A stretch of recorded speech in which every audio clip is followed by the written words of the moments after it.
അപ്പോൾ എന്തായാലും തന്ത്രിയുടെ കാര്യത്തിലൊരു തീരുമാനമായി. പലനാൾ കള്ളൻ ഒരു നാൾ പിടിയിൽ എന്നല്ലേ പറയാറുള്ളത്. അതാണിപ്പോൾ സംഭവിച്ചിരിക്കുന്നത്. കുറച്ച് ദിവസങ്ങൾക്ക് മുമ്പുള്ള പുള്ളിക്കാരൻ്റെ നമ്മൾ തമ്മിൽ പ്രോഗ്രാമെല്ലാം ഒന്ന് കാണണം.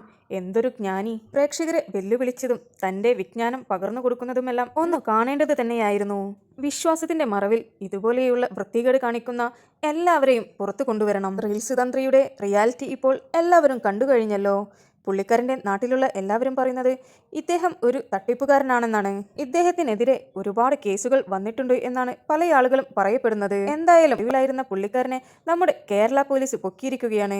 നമ്മുടെ കേരള പോലീസ് എന്നാ സുമ്മാ വാ. നമ്മൾ തമ്മിൽ പ്രോഗ്രാമിൽ അവസാന ഘട്ടത്തിൽ ഒരു പയ്യനൊരു ചോദ്യം ചെയ്യുന്നുണ്ടായിരുന്നു. ഇതുപോലെയുള്ള തട്ടിപ്പ് നടത്തുന്ന ജോത്സ്യന്മാർക്കെതിരെ നിങ്ങൾ എല്ലാവരും എന്താ ഒരു ക്യാമ്പയിൻ ചെയ്യാത്തതെന്ന്. ആദ്യം ഇയാളെ പോലെയുള്ളവരെയല്ലേ പൊക്കേണ്ടത്. ഇതുപോലെയുള്ള തട്ടിപ്പ് ജനങ്ങൾക്ക് മനസ്സിലാക്കാൻ സാധിച്ചല്ലോ. ഇതുപോലെ തന്നെ ഒരുപാട് ആളുകൾ നമുക്ക് ചുറ്റുമുണ്ട്. എല്ലാ എണ്ണത്തിനെയും അടച്ചുകെട്ടി പുറത്ത് തള്ളണമെന്നാണ് എൻ്റെ അഭിപ്രായം. എന്താണ് നിങ്ങളുടെ ഒപ്പീനിയൻ? നിങ്ങൾക്കങ്ങനെ ആരെങ്കിലും അറിയാമോ? എങ്കിൽ താഴെ കമൻ്റായി പറയുക. വീഡിയോ ഇഷ്ടപ്പെട്ടിട്ടുണ്ടെങ്കിൽ ഒരു ലൈക്കും ഷെയറും സബ്സ്ക്രൈബും ചെയ്യുവാൻ മറക്കരുത്.